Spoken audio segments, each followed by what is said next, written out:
மக்கள் தொலைக்காட்சி நேயர்களுக்கு வணக்கம். இது மருத்துவ நேரம்.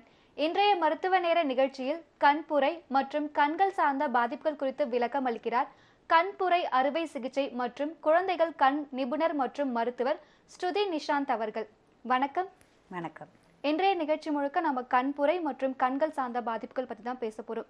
கண்புரை என்பது ஒரு பொதுவான நோயா பார்க்கப்படுது. இந்த கண்புரை வருவதற்கு முன்னாடியே தடுப்பதற்கான வழிமுறைகள் பற்றி சொல்லுங்க. வணக்கம். என் பேர் டாக்டர் ஸ்ருதி நிஷாந்த்.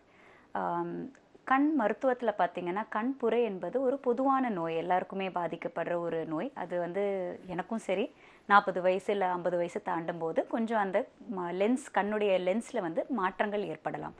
எப்படி நம்மளுடைய முடி நரைக்கிற மாதிரி நம்ம கண்கள்லேயும் இருக்கிற லென்ஸுமே கரையாக மாற ஆரம்பிக்கலாம். அது என்ன பண்ணணும்னா நம்ம நரம்பில் போய் அந்த வெளிச்சத்தை போய் படுறதை தடுத்து நிப்பாட்டும். ஸோ இது நம்ம தவிர்க்க முடியாத ஒரு நோய். ஆனாலும் அது ஒரு சில லைஃப் ஸ்டைல் சேஞ்சஸ் வழிமுறைகளால் நம்ம கொஞ்சம் டிலே பண்ணலாம். அது ஒரு நல்ல ஹெல்த்தி லைஃப் ஸ்டைல். ஃபஸ்ட்டு நம்மளுடைய உணவு நல்லா இருக்கணும். நம்மளுடைய நல்ல வீட்டில் சமைக்கிற நல்ல காய்கறிகள், கீரைகள், அந்த மாதிரி நல்ல சாப்பாடு, நல்ல எக்ஸசைஸ் ரொம்ப அவசியம். மூணாவது நல்ல ஒரு ஹெல்த்தி ஸ்லீப்பு அண்ட் நல்ல ஹெல்த்தி ஹேபிட்ஸ். அதாவது நம்ம புகைப்பிடித்தலோ இல்லை மது அருந்துதலோ இல்லாமல் இருந்தால் இந்த மாதிரி பழக்க வழக்கங்கள் நல்லா வச்சுக்கிட்டோம்னா பொதுவாகவே நம்ம இந்த மாதிரியான கேட்ராக்ட் அதெல்லாம் கண்புரைன்ற நோயை கொஞ்சம் நம்ம தள்ளி வைக்கலாம். மேலும் நம்ம வெளியில் போகும்போது யூவி ரேஸ், அந்த நம்ம சூரிய ஒளி நம்மளுக்கு அந்த யூவி ரேஸ்னால கூட கண்புரைகள் ஜாஸ்தி ஆகலாம். ஸோ ஏர்லி ஸ்டேஜ்லேருந்தே நம்ம சன் கிளாஸஸில் அந்த மாதிரி போட்டுக்கிட்டோம்னா அந்த மாதிரி கேட்ராக்டை நம்ம கொஞ்சம் தள்ளி வைக்கலாம். இப்போ பெரியவர்களுக்கும் பார்த்தீங்கன்னா கண்புரை சார்ந்த பாதிப்புகள் வரலாம். அவங்க அறுவை சிகிச்சையில் பண்ணிப்பாங்க இல்லையா? அந்த அறுவை சிகிச்சையில் பல்வேறு முன்னேற்றங்கள் அடைஞ்சிருக்கு. அந்த முன்னேற்றங்கள் பற்றி சொல்லுங்கள். ஓகே. ஸோ கண்புரை பார்த்திங்கன்னா இப்போ அறுவை சிகிச்சையில் பல மாற்றங்கள், நிறைய அட்வான்ஸ்மெண்ட்ஸ் ஏற்பட்டிருக்கு. அதில் முக்கியமாக சொல்ல வரணும்னா ஃபேக்கோ இமல்சிஃபிகேஷன் அப்படின்ற ஒரு லேசர் முறையான சிகிச்சையில் இப்போ நம்ம பண்ணிகிட்ருக்கோம். இதில் என்னென்னா ஒரு சின்ன துவாரம் வழியை உள்ளே போய், ஒரு இன்சிஷன் வழியை உள்ளே போய் அந்த புரையை கம்ப்ளீட்டாக நீக்கி எடுத்துட்டு ஒரு செயற்கை லென்ஸ் வைக்கிறோம். இந்த லென்ஸ் வச்சோம்னா நம்மளுக்கு பார்வை முன்ன போல் சீக்கிரமாகவே திரும்பி வந்துடும். முந்தைய காலத்தில் பண்ணுற சர்ஜரி தையல் போட்டு கைப்பட பண்ணிகிட்டு இருந்தோம். இப்போ அது லேசர் முறையில் மாறினதுனால நிறைய பலன்கள். ஒன்று ரொம்ப சீக்கிரமாக ரிக்கவரி ஆகுது. ரெண்டாவது ரொம்ப நம்ம முந்தைய காலத்தில் 1 மாதம் ரெஸ்ட் எடுக்கணும் அப்படின்றதெல்லாம் இல்லாமல் ஒரு 3 நாள் 4 நாளில் ரெஸ்ட் எடுத்து அவங்கவுங்க வேலைக்கு அவங்க திருப்பி செல்லும்படியான ஒரு நல்ல ஒரு ரிக்கவரியை கொடுக்குது. மூணாவது மருந்துகளுடைய தேவையை குறைக்குது. ப்ளஸ் லென்ஸுடைய வெரைட்டிஸும் இப்போ நிறைய புதுசாக வந்திருக்கு. இப்போ முந்தின காலத்தில் இன்ட்ராகுலர் லென்ஸ்னு சொல்லி ரிஜிடாக ஒரு பீஸை நம்ம உள்ளே வைப்போம். இப்போ வந்திருக்கிறது எல்லாமே ஃபோல்டபிள் லென்சஸ். அதாவது அது அந்த சின்ன துவாரத்துக்கு உள்ளே போகிறதுக்காக அதை மடங்கி உள்ளே போய் பட்டர்ஃப்ளை மாதிரி அழகாக திறந்து விரிஞ்சு உள்ளே உட்கார்ற மாதிரியான லென்சஸ் வகைகள் வந்திருக்கு. அதை தாண்டி முந்தைய காலத்தில் இருந்த லென்சஸ் தூரத்தை மட்டும் பார்வை கொடுக்கும், கிட்டத்துக்கு கண்ணாடிக்கு அவசியம் தேவைப்படுற மாதிரியான லென்சஸாக தான் இருந்தது. இப்போ வந்திருக்கிற அட்வான்ஸ்மெண்ட்ஸில் பார்த்தீங்கன்னா தூரம், கிட்ட, ஏன் நம்ம டிவி, இன்டர்மீடியட் விஷன்னு சொல்லுவோம், லேப்டாப், டெஸ்க்டாப் ஒர்க் பண்ணுறவங்களுக்கு கூட முடிஞ்ச அளவு கண்ணாடி இல்லாமையே ஒரு சராசரி வாழ்க்கையை ரொம்ப சுலபமாக வாழக்கூடிய லென்சஸும் நம்மளுக்கு வந்திருக்கு. ஸோ இதெல்லாமே ரொம்ப நல்ல advancements that have come in to கண்புரை அறுவை சிகிச்சை.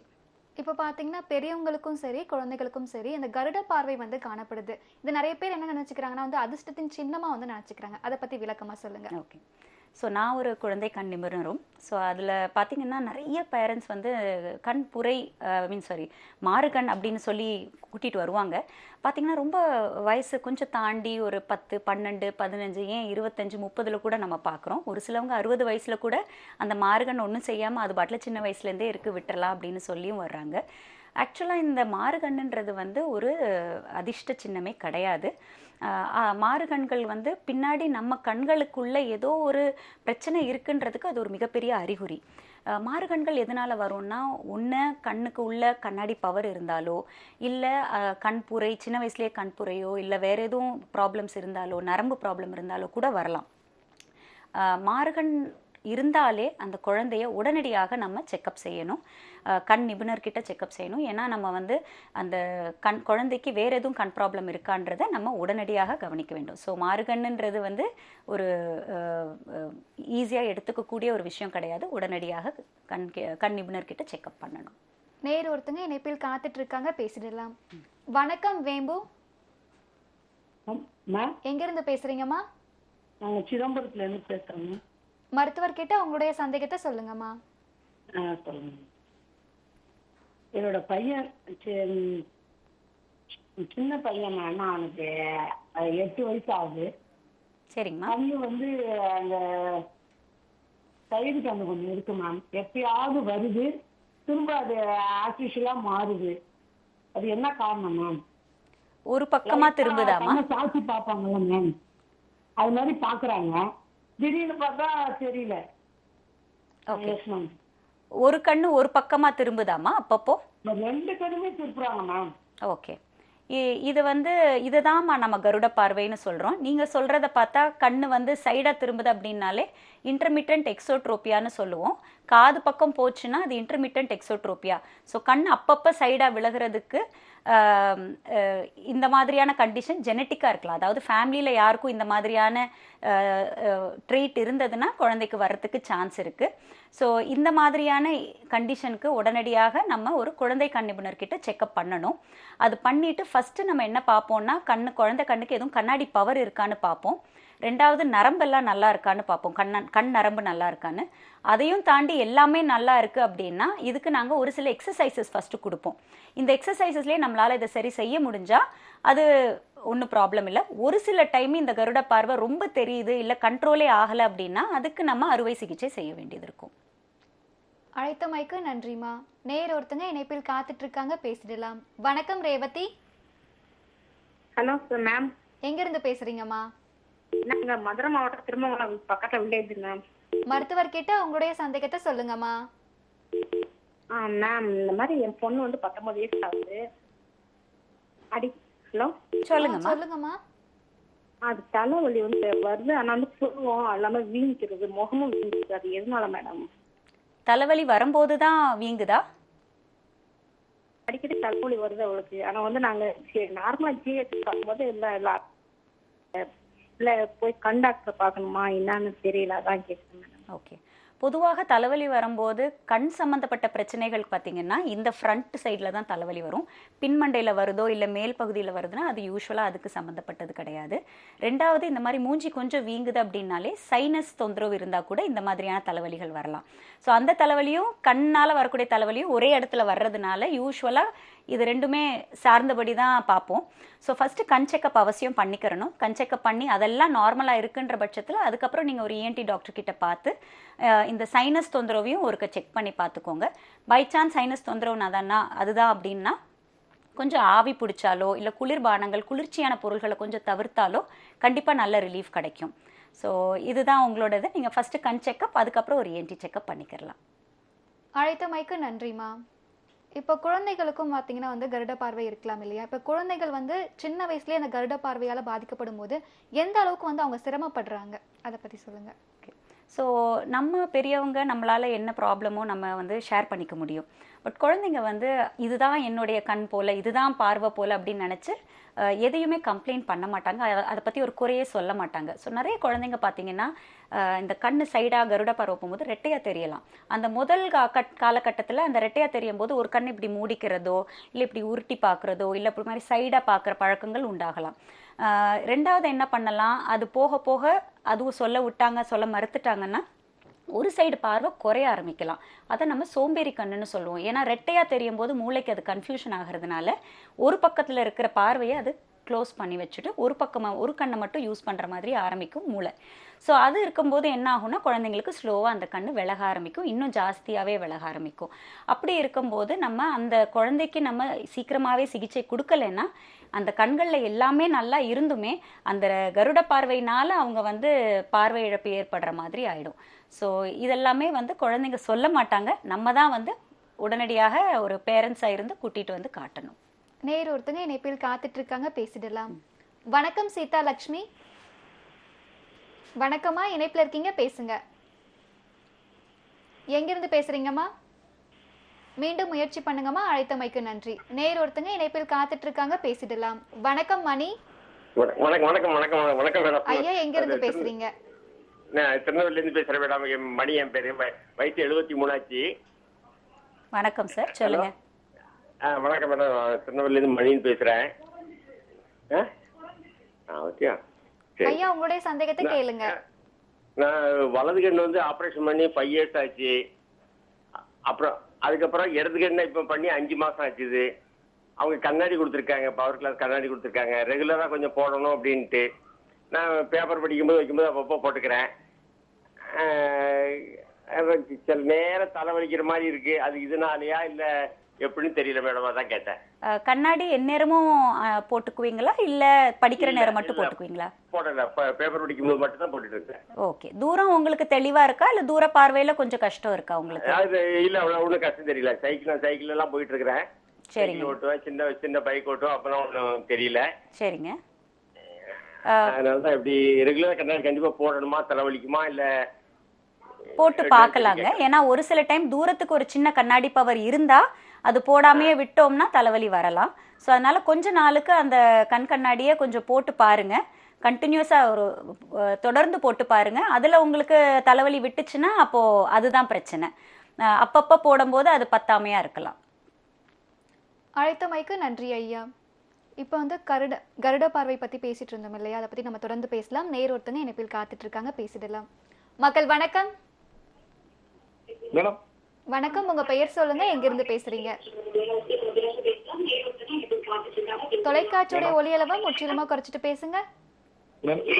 மேடம் ஐயா, தொலைக்காட்சியோட ஒலி அளவை முற்றிலுமா குறைச்சிடுங்க. உங்க பெயர் சொல்லுங்க. சேலம் மாவட்டம் தியாகராஜன். மருத்துவர்கிட்ட உங்களுடைய சந்தேகத்தை சொல்லுங்க ஐயா. மேடம் வணக்கம் சார், சொல்லுங்க. சேலம் மாவட்டம் தியாகராஜன் மேடம். நானு சொல்லுங்க மேடம், இந்த கண்ணு வந்து ஒரு கல்யாணம் ஆகி 25 வருஷம் ஆகுது மேடம். சின்னதுல இருந்து 10வது வரைக்கும் படிச்சுங்க மேடம். பட்டாசு பட்டுச்சா? 10வது வரைக்கும் படிச்சுட்டு அப்புறமேல மேரேஜ் பண்ற மாதிரி 25 வயசுல மேரேஜ் பண்ண மாதிரி அந்த கண் பார்வை கொஞ்சம் சுத்தமா தெரியலன்னு தெரிஞ்சுங்க மேடம். சரிங்க ஐயா, மீண்டும் ஒரு முறை தெளிவா சொல்லுங்க. மேடம் 25 வயசுல தாங்க மேடம் கண் பார்வை வந்து இப்படி இல்லங்கிறது தெரியுதுங்க மேடம். 46 வயசு ஆகுது மேடம். இப்ப சின்ன வயசுல எதுவும் அறிகுறிகள் இருந்ததா? எதுவும் அடிபட்டுச்சா? எதுவும்? மேடம் அது சந்தனத்தாலையில போய் பாத்துங்க மேடம். நானும் மதுரையில பாத்துங்க மேடம், கோயம்புத்தூர்ல பாத்துங்க மேடம். சரி, என்ன சொன்னாங்க அங்க ஆஸ்பத்திரியில? ஹாஸ்பிட்டல்ல வந்து இப்படி கண் வா ஐயா சொல்லுங்க. அது அவங்க ரத்தம் அம்மா அப்பா வகையில சொல்லு. ஹலோ, சொல்லுங்கம்மா, உங்களுடைய மேடம் சந்தேகத்தை அது கேளுங்க. மாலைக்கண் நோய் மாதிரி சொல்றாங்க மேடம். ஓகே, மாலைக்கண் நோய்னு சொன்னாங்களாமா? ஆமாங்க. ஓகேம்மா. அதான் மாலைக்கண் நோய். அதுக்கு எதுவும் சொன்னாங்களா? அதை தாண்டி எதுவும் செய்யணும்? எதுவும் சொல்லலைங்க மேடம். 2-3 டாக்டரை போய் பார்த்தோம். சரி, அதாம்மா, மாலைக்கண் நோய் என்பது வந்து ஒரு ஜெனட்டிக் டிசீஸ். அது ரெட்டினைட்டிஸ் பிக்மெண்டோசான்னு சொல்லுவோம். அது பொதுவாகவே பார்த்தீங்கன்னா பர்த்லேருந்தே இருக்கும். ஆனால் அது வளர வளர அந்த பார்வையை, எஸ்பெஷலி அந்த சைடு பார்வையை குறைச்சிக்கிட்டே வரும். ரொம்ப எண்ட் ஸ்டேஜில் பார்த்தீங்க, அட்வான்ஸ் ஸ்டேஜ்லனா சென்டர் பார்வையும் அப்படியே மங்கிரும். ஸோ இதோடைய அறிகுறியே பார்த்தீங்கன்னா நம்ம நேராக மூஞ்சி தெரியும், ஆனால் மூஞ்சி சுற்றி வேறு எதுவும் தெரியாது. இந்த மாதிரி நோய்க்கு இப்போ நிறைய ரிசர்ச் நடந்துக்கிட்டு இருக்கு. நிறைய விதமான புது ஜெனட்டிக் தெரப்பீஸ் படிச்சுட்டு இருக்காங்க. இன்னும் ஹியூமன் ட்ரையல்ஸ் வந்துட்டு இருக்கு.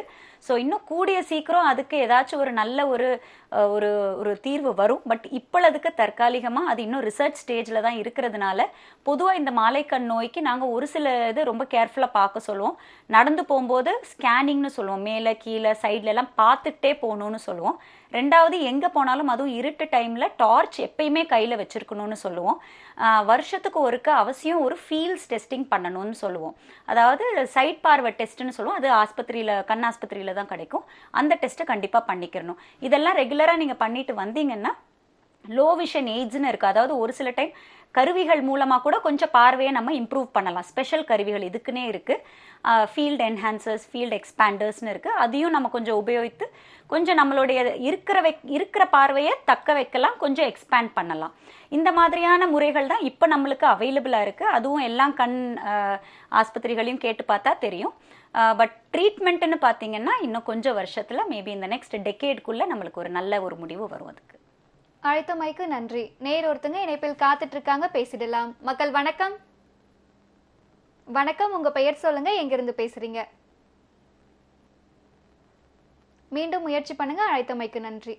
இப்போ வந்து நம்ம கருட பார்வை சார்ந்து பேசிட்டு இருந்தோம் இல்லையா? இந்த கருட பார்வைக்கான அறுவை சிகிச்சை வந்து பயப்படக்கூடிய வகையில இருக்குமா? இப்போ கருட பார்வை வந்து எதனால வருது அப்படின்னா, நம்ம கண்களை சுற்றி 4 தசைகள் இருக்குது. மேலே கீழே ரைட்டு லெஃப்ட் பார்க்குறதுக்கான தசைகள்.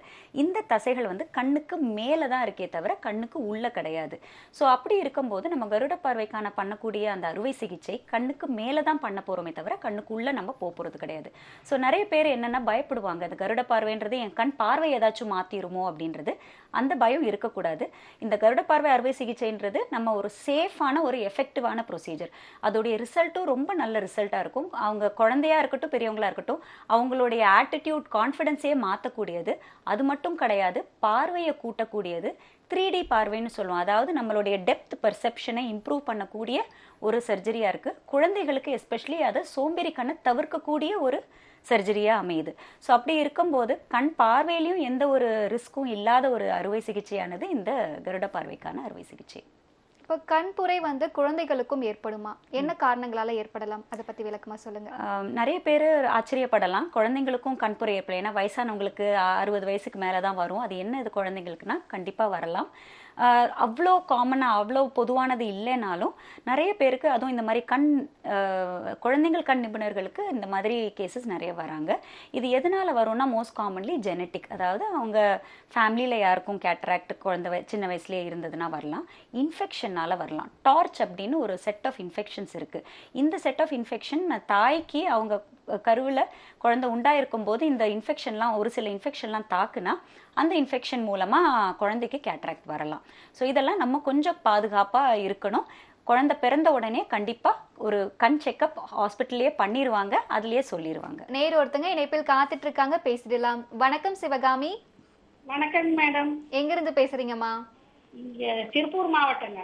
மருத்துவர்கிட்ட உங்களுடைய சந்தேகத்தை சொல்லுங்கம்மா. வணக்கம் மேடம். வணக்கம்மா, சொல்லுங்க.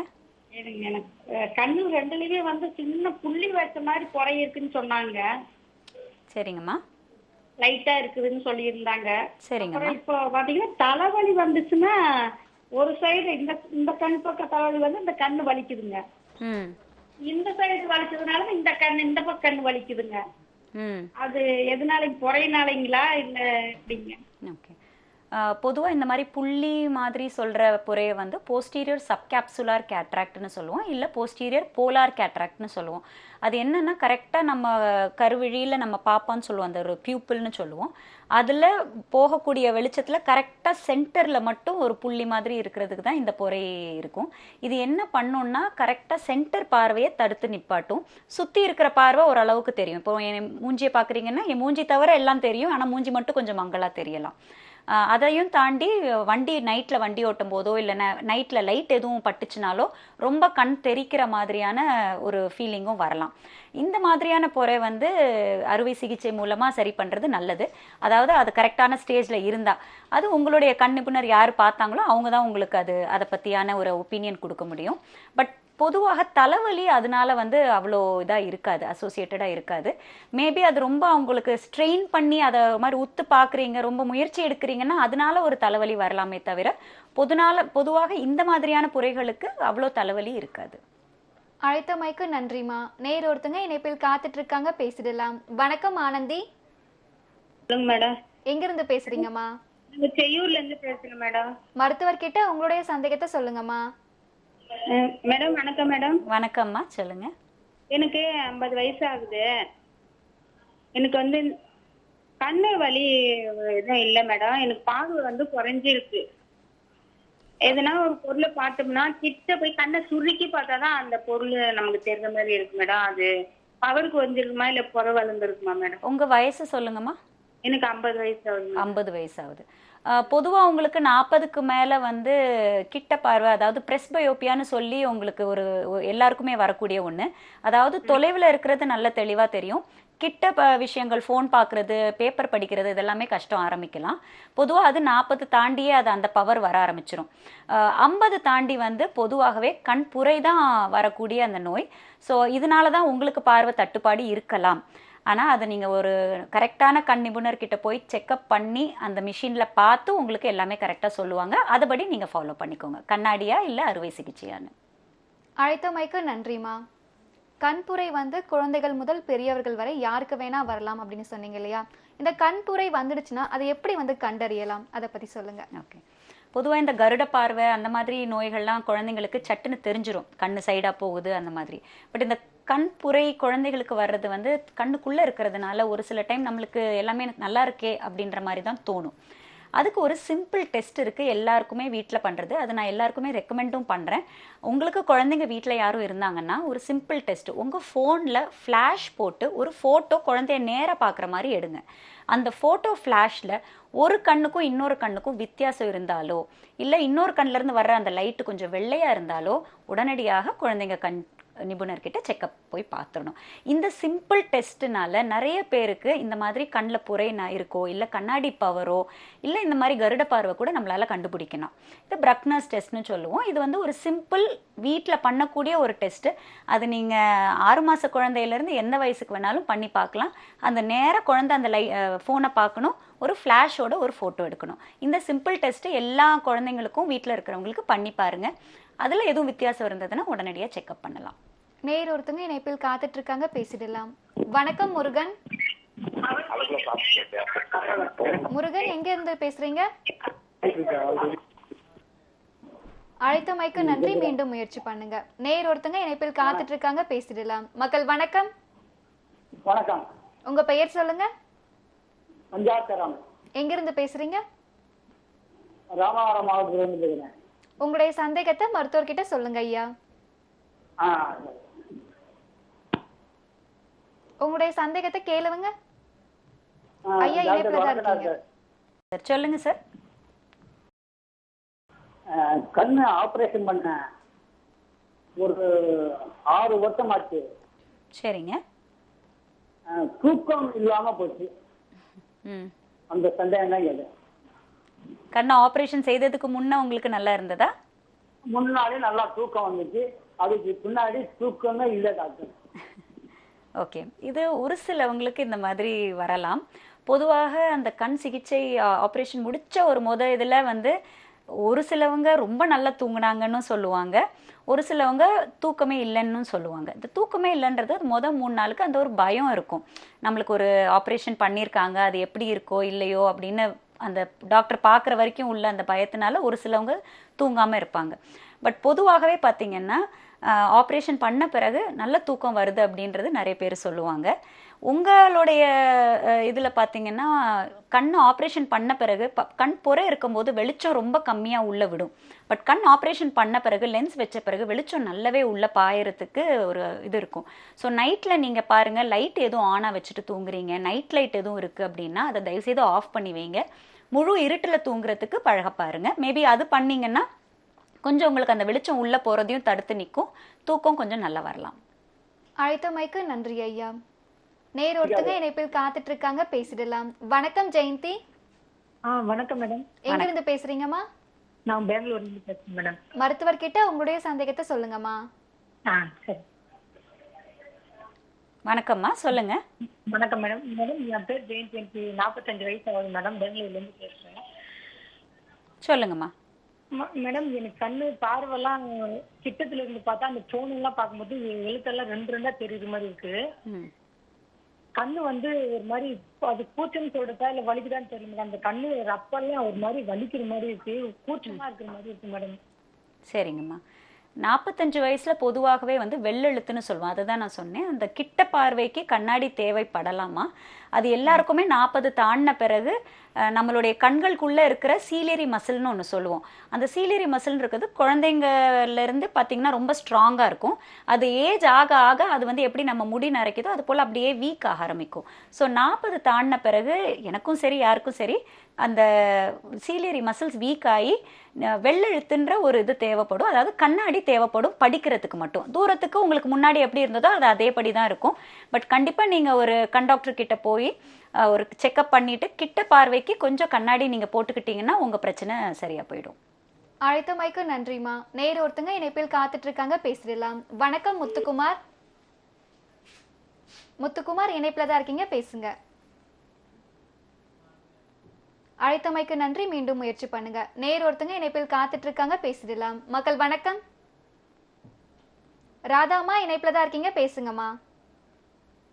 வணக்கம் ராதா, எங்கிருந்து இணைப்புக்கு வந்திருக்கீங்க? ஹலோ, சொல்லுங்கம்மா. நான் வந்து நகிரி, அதாவது திருத்தணி மாவட்டத்துல இருக்கேன். மருத்துவர்கிட்ட உங்களுடைய சந்தேகத்தை சொல்லுங்கம்மா. ஓகே. வணக்கம்மா, சொல்லுங்க. அம்மா தொலைக்காட்சி ஹெட்டேக் வரும், கண்ணு அப்படியே வலிக்கும், ஒன்னும் முடியல என்னால. 2 பக்கமும் தலை அப்படியே வலிக்கும், கண்ணெல்லாம் அப்படியே இதுவா இருக்கும், ஒன்னும் முடியாது என்னால. அப்படியே கண்ணெல்லாம் இசிக்கும், இந்த சைடு இந்த ஐஎஸ் கிட்ட அப்படியே ரொம்ப பெயினா இருக்கும். என்ன வயசுமா உங்களுக்கு? எனக்கு ஃபர்ஸ்ட் 19 ஆகுதுங்க. 19 ஆகுது. இது வரைக்கும் கண் செக்அப் பண்ணியிருக்கீங்களா? இல்ல. ஓகே. முதல்ல நீங்கள் பார்க்க வேண்டியது கண்ணாடி பவர் இருக்கான்னு பார்க்கணும். ஏன்னா அதுதான் ரொம்ப முக்கியமான காரணம். இந்த வயசில் உங்களுக்கு தலைவலியும் இந்த மாதிரி ரொம்ப கஷ்டமாக இருக்கிறதும் பார்வை மங்கலாக இருக்கிறதுக்கும். 2வது ஈரப்பதம் கம்மியாக இருந்தால், ட்ரை ஐஸ்னு சொல்லுவோம். ஈரப்பதம் கம்மியாக இருந்தாலும் கண்ணு திறக்கிறதுக்கோ இல்லை காலையில் எந்திரிக்கும் போது ஒரு சோர்வாவோ கண்ணு ரொம்ப டயர்டாக இருக்கிற மாதிரி இருந்தாலும் அது ட்ரை ஐஸ்னால கூட இருக்கலாம். ஸோ எனக்கு தெரிஞ்சு நீங்கள் கண்டிப்பாக ஒரு கண் டாக்டர்கிட்ட போய் பார்த்து இது கண்ணாடி பவரா இல்லை வேறு ட்ரை ஐஸாக இருக்கலாமா, இல்லை உங்கள் தசைகள் கொஞ்சம் எதுவும் வீக்காக இருக்கா, கண்ணுக்குள்ளே இருக்கிற அந்த மசில்ஸ் வீக்காக இருக்கா என்னன்றதையும் நீங்கள் செக் பண்ணி பார்க்கலாம். அழைத்தமைக்கு நன்றிமா. நேர் ஒருத்தங்க இணைப்பில் காத்துட்டு இருக்காங்க, பேசிடலாம். மக்கள் வணக்கம். வணக்கம், உங்க பெயர் சொல்லுங்க. ஹலோ, என் பேர் அகிலாதேவி மேடம். எங்கிருந்து பேசுறீங்கம்மா? கோண்டூர்ல இருந்து பேசுறேங்க. மருத்துவர்கிட்ட உங்களுடைய சந்தேகத்தை சொல்லுங்க. வணக்கம்மா, சொல்லுங்கம்மா. டாக்டர், எனக்கு லெஃப்ட் சைட் கண்ணுல வந்து கொஞ்சம் ரெட்டிஷா இருந்தது டாக்டர். சரிங்க. அப்ப வந்து நாங்க ஹாஸ்பிட்டல் போகும்போது அவங்க லோட்டிப்ரெட் அப்புறம் லேஷ் மார்க்ஸ்னு சொல்லிட்டு 2 டிராப்ஸ் எழுதி கொடுத்தாங்க.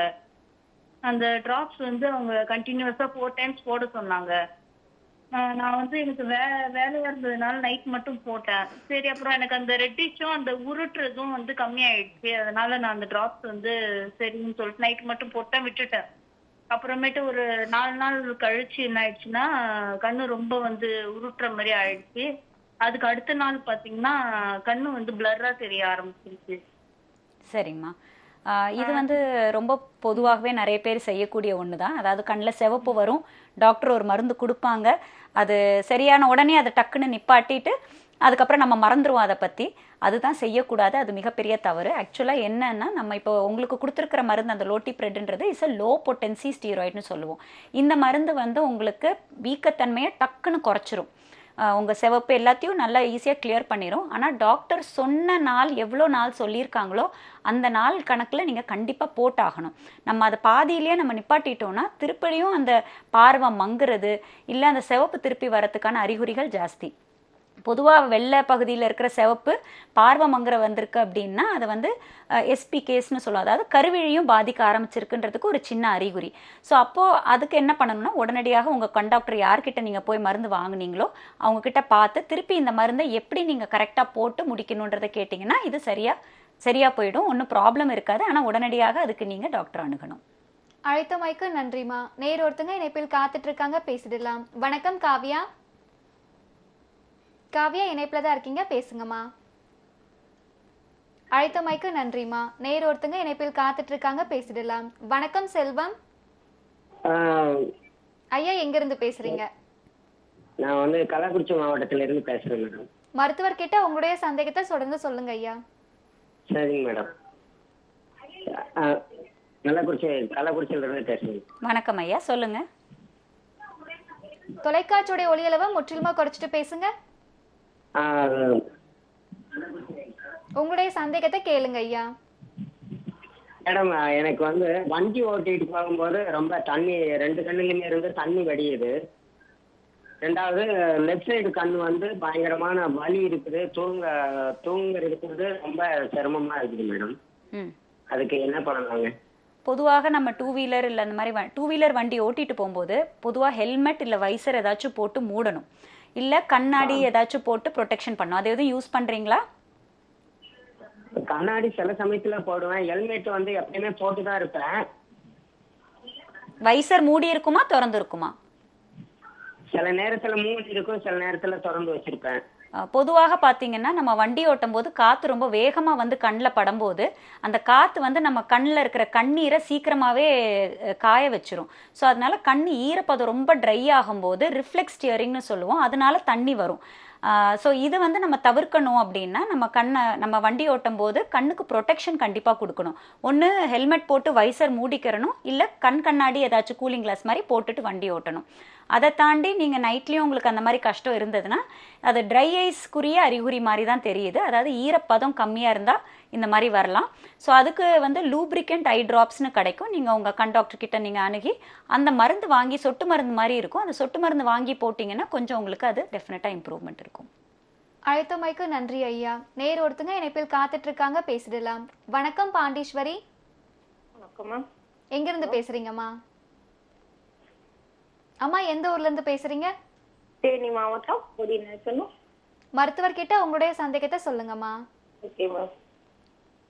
வணக்கம்மா, சொல்லுங்க மேம். வணக்கம் மேம். ஹலோ, உங்களுடைய கேள்வியை கேளுங்கம்மா. ஹலோ அம்மா இணைப்புல தான் இருக்கீங்க, உங்களுடைய கேள்வியை கேளுங்க. மேம், எனக்கு கண்ணு கொஞ்சம் கிட்ட பார்வை மட்டும் தெரிய மாட்டேங்குது, பொடி ரொம்ப மங்களா தெரியுது. என்ன ப்ராப்ளம் இல்லை, தலை ரொம்ப வலிக்குது. உங்க வயசு என்னம்மா? எனக்கு 43 ஆச்சுமா. 43. இதுக்கு முன்னாடி இணைப்பில் வந்தவங்களுக்கும் அதே கம்ப்ளைண்ட் தான் இருந்தது. 40க்கு மேலே வந்து வெள்ளெழுத்துன்ற ஒரு நோய் இருக்குமா, அது எல்லாருக்குமே வரக்கூடிய ஒன்று தான். அதுக்கு கிட்ட பார்வை கொஞ்சம் மங்கலாக இருக்கும், தூர பார்வை தெளிவாக இருக்கும். இதுக்கு வந்து நீங்கள் கண்ணாடி ஒன்று வாங்கி போட்டு கிட்ட பார்வைக்கு மட்டும் பவர் கொடுக்குற மாதிரி கண்ணாடி, ப்ரொக்ரெசிவ் கண்ணாடின்னு கிடைக்கும். அந்த மாதிரி கண்ணாடி வாங்கினீங்கன்னா தூரத்துக்கு பவர் இருக்காது, ஆனால் கீழே வர வர உங்களுக்கு அந்த பவர், கிட்ட பார்வை மட்டும் பவர் கொடுக்கும். அது உங்களுக்கு அதை போட்டு படிச்சிங்கன்னா இல்லை அதை போட்டு பார்த்தீங்கன்னா இந்த ஸ்ட்ரெயின், பார்வை மங்களா இருக்கிறது எல்லாமே தெளிவாக வந்துடும். அழைத்தமைக்கு நன்றிமா. நேர் ஒருத்தங்க இணைப்பில் காத்துட்டு இருக்காங்க, பேசிடலாம். வணக்கம் முருகன். வணக்கம். எங்கிருந்து பேசுறீங்க? திருமங்கலம் சாத்தங்குடி. ஐயா உங்களுடைய சந்தேகத்தை மருத்துவர்கிட்ட சொல்லுங்க. வணக்கம் சார், சொல்லுங்க சார். ட்ரீட்மெண்ட் பார்த்தோம் கண்ணுக்கு. சார் மறுபடியும் சொல்ல முடியுமா? இல்ல மேம், இங்க ஒரு பக்கத்துல ஒரு கண்ணார் மருத்துவம் வந்து ஒரு ட்ரீட்மெண்ட் பார்த்தோம். அதுல கண்ணுல வந்து கலர் பிளைண்ட் இருக்குன்னு சொன்னாங்க மேம். அதுக்கு ட்ரீட்மெண்ட் எடுத்துருக்காங்க. என்ன இருக்குன்னு சொன்னாங்க சார்? கலர் பிளைண்ட், கண்ணு கலர் பிளைண்ட், கலர் பிளைண்ட்னஸ் இருக்குன்னு சொன்னாங்களா? ஓகே, அதுக்குரிய டெஸ்டிங் பண்ணாங்களா சார்? உங்களுக்கு இஷிஹாரா சார்ட்னு சொல்லி நம்பர் படிக்க சொன்னாங்களா? படிக்க சொன்னாங்க. ஓகே. ஓ, இது எந்த வயசுல நீங்க இப்போ போய் செக் பண்ணீங்க? 18. ஓகே. என்ன சந்தேகத்துல போய் நீங்க செக் பண்ணீங்க, இல்ல சாதா ரெகுலர் செக்கப்லயே கண்டுபிடிச்சு சொன்னாங்களா? இல்ல இல்ல, நான் டிஃபென்ஸ்ல ஒரு மெடிக்கல் ஃபிட்னஸ்ல போயிருந்தேன். ஃபிட்னஸ்க்காக போனீங்க. ஓகே. சோ பொதுவாகவே பாத்தீங்கன்னா இந்த கலர் பிளைண்ட்னஸ்ன்றது நம்ம பாப்புலேஷன்ல நிறைய பேருக்கு இருக்கு. ஆனா நிறைய பேர் பிறந்து வாழ்ந்து இறந்து அது இருக்குன்னே தெரியாம கூட போயிருக்கு. ஸோ இந்த கலர் பிளைண்ட்னஸ் எப்போ பிடிப்படும்னா பொதுவாக இந்த ஃபிட்னஸ் சர்டிஃபிகேட்டுக்கு போகும்போதோ இல்லை ஏதாச்சும் டெஸ்டிங்க்கு தற்செயலாக போகும்போதோ கண்டுபிடிக்கப்படுறது. கலர் பிளைண்ட்னஸ்க்கு அர்த்தம் வந்து எதுவுமே தெரியல, கலரே இல்லை அப்படின்றதுக்கு அர்த்தம் கிடையாது. இதுக்கு என்ன அர்த்தம் அப்படின்னா, இப்போ பச்சையே பார்த்தீங்கன்னா கொஞ்சம் ஒரு டிஃப்ரெண்ட்டாக ஒரு ப்ரௌனிஷாக தெரியலாம். எந்த கலராக இருந்தாலும் அந்த கலர் வந்து ரொம்ப பிரைட்டாக இல்லாமல் கொஞ்சம் வேற ஷேடில் வேற ஹியூவில் இருக்கிற மாதிரி தெரியலாம். இது வந்து நம்ம சராசரி வாழ்க்கைக்கு எந்த விதமான ஒரு தடங்கள் கிடையாது. நம்ம சராசரி வாழ்க்கைக்கு நம்ம கலர் பிளைண்ட்னஸ் இருக்கிறவங்க தாராளமாக வாழலாம், நார்மலாக வாழலாம். இதுக்கு ட்ரீட்மெண்ட்டுன்னு பெருசாக இப்போ ஒன்றும் இது கிடையாது. ஆனால் வந்து அதுக்குன்னு ஸ்பெஷல் கண்ணாடிகள் இருக்குது. அது போட்டால் கொஞ்சம் கலர்ஸ் இன்னும் பிரைட்டாக தெரிகிற மாதிரி. பட் அதனுடைய விலையும் ஜாஸ்தி. ஆனால் அதனுடைய பலன் வந்து பார்த்திங்கன்னா அது இருந்தும் இல்லாமையும் ரொம்ப வித்தியாசம் கிடையாது. ஸோ அதனால் கலர் பிளைண்ட்னஸ்ன்றது ஒரு கஷ்டம்னு நினைக்காதீங்க. அது வந்து ஒரு ஜஸ்ட் ஒரு இன்சிடென்டல் ஃபைண்டிங். உங்கள் வாழ்க்கையை நீங்கள் நார்மலாக லீட் பண்ணாலே it should be okay. But ஃபிட்னஸில் கண்டிப்பாக உங்களுக்கு அது ஒரு சில டிஃபென்ஸு, போலீஸ், அந்த மாதிரி ஒரு சில ப்ரொஃபஷன்ஸில் வந்து அவங்க கொஞ்சம் ஸ்ட்ரிக்டாக இருப்பாங்க, அதை எடுத்துக்க மாட்டாங்க. வேறு ப்ரொஃபஷன்ஸ் ட்ரை பண்ணலாம். இப்போ ஒரு சிலருக்கு பார்த்தீங்கன்னா வந்து சர்க்கரை வியாதி இருக்கும், அதாவது நீரிழிவு நோயும் இருக்கும், உயர் ரத்த அழுத்தம் போன்ற பிரச்சனைகளும் இருக்கும். இந்த மாதிரி நோயின் காரணமாகவும் கண்களில் வந்து பாதிப்புகளை அது ஏற்படுத்துமா? கண்டிப்பாக. இப்போ கண்ணில் பார்த்தீங்கன்னா எப்படி நம்ம உடம்புல ஃபுல்லாக ரத்த ஓட்டத்துக்கான பிளட் வெசல் இருக்கோ அது கண்லேயும் இருக்குது. அதுலேயும் நம்ம உடம்புலேயே பார்த்தீங்கன்னா நேரடியாக அந்த ரத்த ஓட்டத்தை காணக்கூடிய ஒரே இடம் அந்த கண்கள் மூலமாக தான். லென்ஸ் வச்சு பார்த்தோம்னா அழகாக அந்த ரத்த ஓட்டம் தெரியும். ஸோ சுகர் இல்லை பிபினால இருக்கிறவங்க எல்லாருக்குமே, இப்போ எல்லாருக்குமே ஒரு அளவுக்கு இது ரொம்ப காமனான ஒரு நோய் ஆயிடுச்சு. அந்த நரம்பு, கண்ணுக்குள்ளே இருக்கிற நரம்புடைய ரத்த ஓட்டத்தையும் அது கண்டிப்பாக பாதிக்கும். அதை டயபெட்டிக் ரெட்டினோபதி ஆர் ஹைப்பர் டென்சிவ் ரெட்டினோபத்தின்னு 2 விதமான நோய்கள் அது உண்டாக்கும். ஸோ யூஸ்வலாக சுகர் கண்ட்ரோலாக இல்லாதவங்களுக்கு பார்த்தீங்கன்னா ஃபஸ்ட்டு அந்த ரத்த ஓட்டத்தில் விரிசல் ஏற்பட்டு கொஞ்சம் கொஞ்சம் ப்ளீடிங் ஸ்பாட்ஸ் மாதிரி வரலாம். போக போக பார்த்தீங்கன்னா நீர் அந்த இடத்துல கட்டி பார்வையை தடுத்து பார்வையை குறைக்கிறபடி கூட கொண்டு போகலாம். ரொம்ப இந்த ஸ்டேஜில் பெர்மனெண்ட்டாக என் ஸ்டேஜில் பெர்மனெண்ட் விஷன் லாஸ் கூட வரத்துக்கு வாய்ப்பு இருக்குது. ஸோ எப்பயுமே நாங்கள் சொல்கிறது டயபெட்டிஸ் இருக்குது, இல்லை பிபி இருக்குது, சுகர் இருக்குன்றது என்னைக்கு உங்கள் டாக்டர் கண்டுபிடிக்கிறாங்களோ இல்லை அறிய வருதோ அன்னையிலேருந்தே வருஷத்துக்கு ஒரு கண் செக்கப்பும் அவசியம் பண்ணணும். அது வெறும் கண் செக்கப்பாக இருக்கக்கூடாது, சொட்டு மருந்து போட்டு நரம்பு பார்க்கக்கூடிய ஒரு செக்கப்பாக இருக்கணும். இந்த நரம்பு செக்கப் வருஷத்துக்கு ஒருக்க பண்ண அந்த சுகர் பிபி வந்து நரம்பை பாதிக்குதா இல்லையான்றது ரொம்ப கிளியராக மானிட்டர் பண்ண முடியும். அதே மாதிரி பார்த்தீங்கன்னா வந்து கண்களில் வந்து நீர் அழுத்த நோயும் ஏற்படலாம் இல்லையா? அது எதனால் ஏற்படுது, அதோடைய அறிகுறிகள், அதை எப்படி கண்டுபிடிக்கலாம், அதை பற்றியும் சொல்லுங்கள். ஓகே. ஸோ நான் இப்போ சொன்ன மாதிரி டயபெட்டிக் ரெட்டினோபதி, ஹைப்பர்டென்சிவ் ரெட்டினோபதின்றதுக்கு அறிகுறிகள் இருக்கும். ஏதோ பூச்சி பறக்கிற மாதிரி இருக்கலாம், இல்லை பார்வை குறைபாடு ஏற்படலாம், இல்லை அப்பப்போ வந்து வெளிச்சம் வந்து போகிற மாதிரி தெரியலாம். பட் இந்த குளோக்கோமான்ற நோய்க்கு எந்த ஒரு அறிகுறியும் இருக்காது. அதை வந்து ஒரு சைலண்ட் தீஃப் ஆஃப் சைட்னு சொல்லுவோம். அதாவது காரணமே நம்ம ஒன்றுமே இல்லாமல் வெறுமனையாக அப்படியே கொஞ்சம் கொஞ்சமாக பார்வையை அழிக்கக்கூடிய ஒரு நோய் தான் இந்த குளோக்கோமா.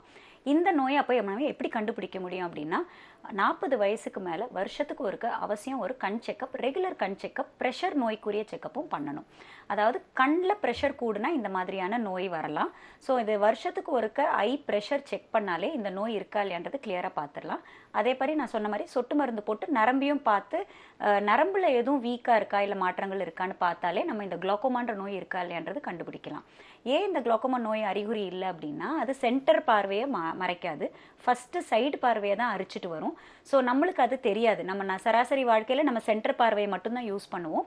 சென்டர் 10 டிகிரி நல்லா இருக்கும், சைடில் இருக்கிற 30 டிகிரிஸ் நம்ம அவ்வளோ பெருசாக நம்ம பார்க்குறது இல்லை. ஸோ அதுலேருந்து தான் ஃபஸ்ட்டு குறைஞ்சிட்டு வரும். ஃபைனலாக என் ஸ்டேஜில் நம்ம சென்டர் பார்வை தாக்குறதுக்குள்ளே அது பெர்மனெண்ட்டாக விஷன் லாஸ் ஆகிடும். ஸோ அதனால தான் குளோக்கோமான்ற நோய்க்கு 40 வயசுக்கு மேலே வருஷத்தில் ஒரு ரெகுலர் ஐ செக்கப் கண்டிப்பாக பண்ணணும். நேர் ஒருத்தங்க இணைப்பில் காத்துட்டு இருக்காங்க, பேசிடலாம். மக்கள் வணக்கம். வணக்கம், உங்க பெயர் சொல்லுங்க, எங்கிருந்து பேசுறீங்க? புதுக்கோட்டை மாவட்டம். உங்களுடைய சந்தேகத்தை மருத்துவர்கிட்ட சொல்லுங்க. வணக்கம் சார், சொல்லுங்க. புதுக்கோட்டை மாவட்டம் பேசுறேன். ஐயா, தொலைக்காட்சியோட ஒலியளவை முற்றிலுமா குறைச்சிடுங்க, தொலைபேசியில கவனம் செலுத்தி பேசுங்க. அதுதான் குறைச்சிட்டேன். எனக்கு வணக்கம்மா. வணக்கம் ஐயா, சொல்லுங்க. எனக்கு வந்து நான் ஒரு 3 மாசத்துக்கு முன்னாடி ஆபரேஷன் பண்ணேன் மதுரை அரவிந்தில். சரிங்க ஐயா. பண்ணிட்டு வந்து எனக்கு கண்ணு கொஞ்சம் வலி மாதிரி இருந்து போய் செக் பண்ணேன். சரிங்க ஐயா. செக் பண்ணது அவங்க ஃபுல்லா ப்ரெஷர்லாம் இருக்காங்க, ப்ரெஷர் கரெக்டாக இருக்கு, நரம்பு டாக்டர் காமிங்கன்னாங்க. காமிச்சு அது 2 கோடு, ஒரு கோடு பெரிய கோடாவும் ஒரு கோடு சின்ன கோடாவும் உங்களுக்கு வந்து நரம்பு இதாக இருக்கு அப்படின்ட்டு மருந்து தந்தாங்க, ஊற்றிக்கிட்டு இருக்கேன். இப்போ கொஞ்சம் பரவாயில்ல. ஆனால் லெஃப்ட் கண்ணு நான் பண்ணது லெஃப்ட் கண்ணு ஆப்ரேஷன். அப்போ ரைட்டு கண்ணு நல்லா தெரிஞ்சிருந்து இப்போ சுத்தமாக மறைச்சிது. இந்த கண்ணு ஆப்ரேஷன் பண்ணுங்க. உங்களுக்கு சக்கரை நோய் இல்ல பிபி எதுவும் இருக்குங்களா? சக்கரை இருக்கு, பிபி கிடையாது, சக்கரை.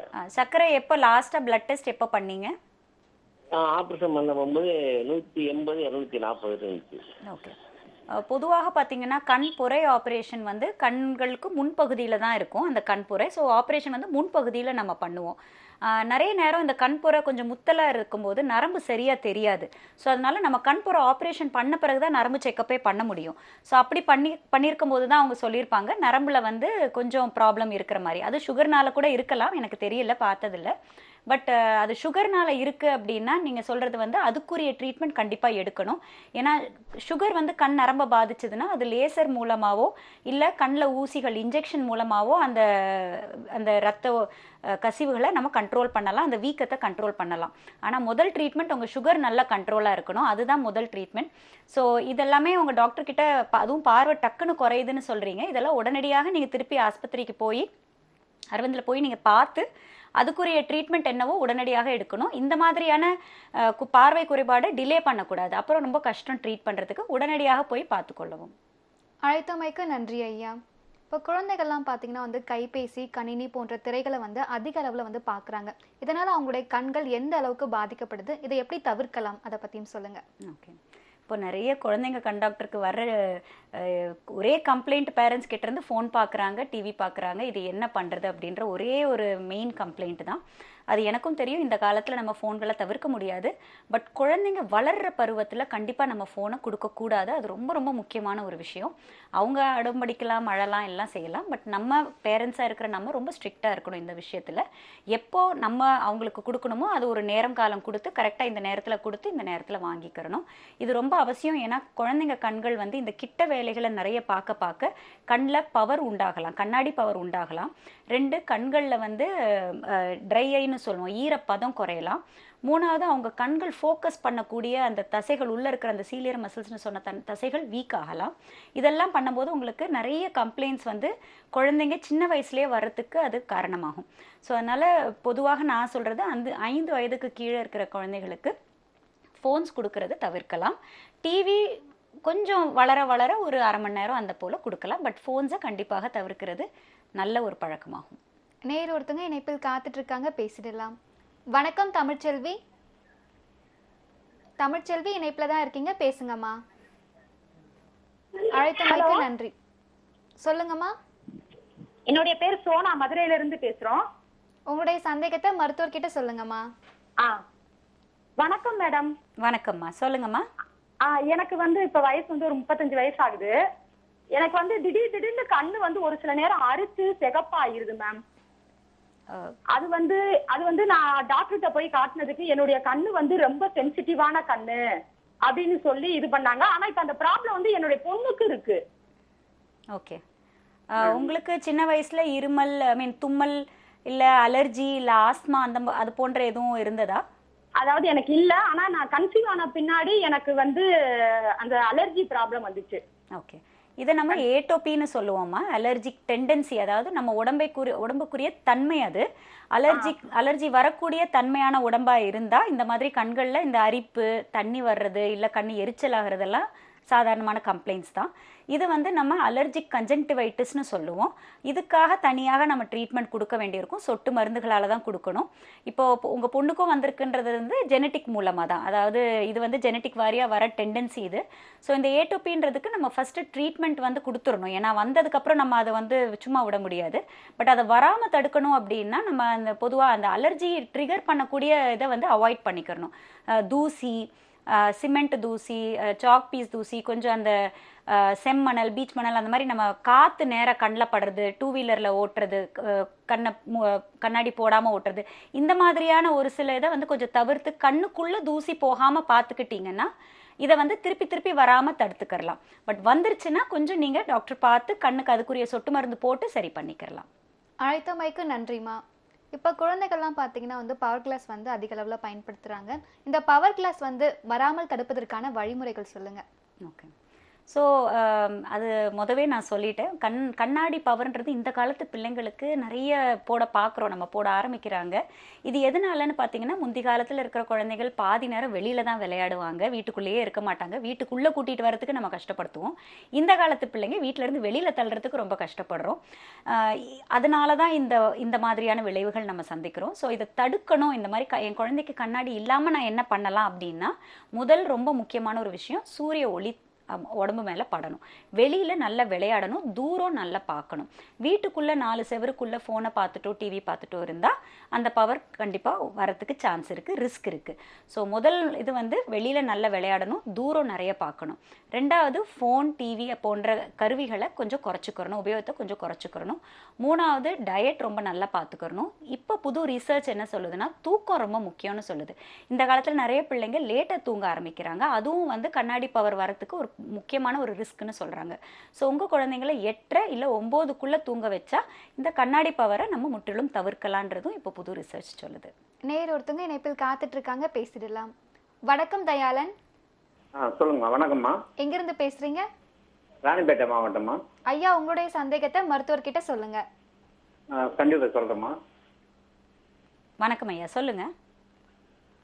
ஐயா, உங்களுடைய கேள்வியை கேளுங்க. என்னுடைய வயது 70மா. ஹலோ, சொல்லுங்க ஐயா. இணைப்புல தான் இருக்கீங்க, தொலைக்காட்சி பார்த்து பேசாதீங்க, தொலைபேசியில கவனம் செலுத்தி பேசுங்க. சரி. என்னுடைய வயசு 70. நான் வந்து இப்போ வந்து கண்ணு பிரச்சனைங்க எனக்கு.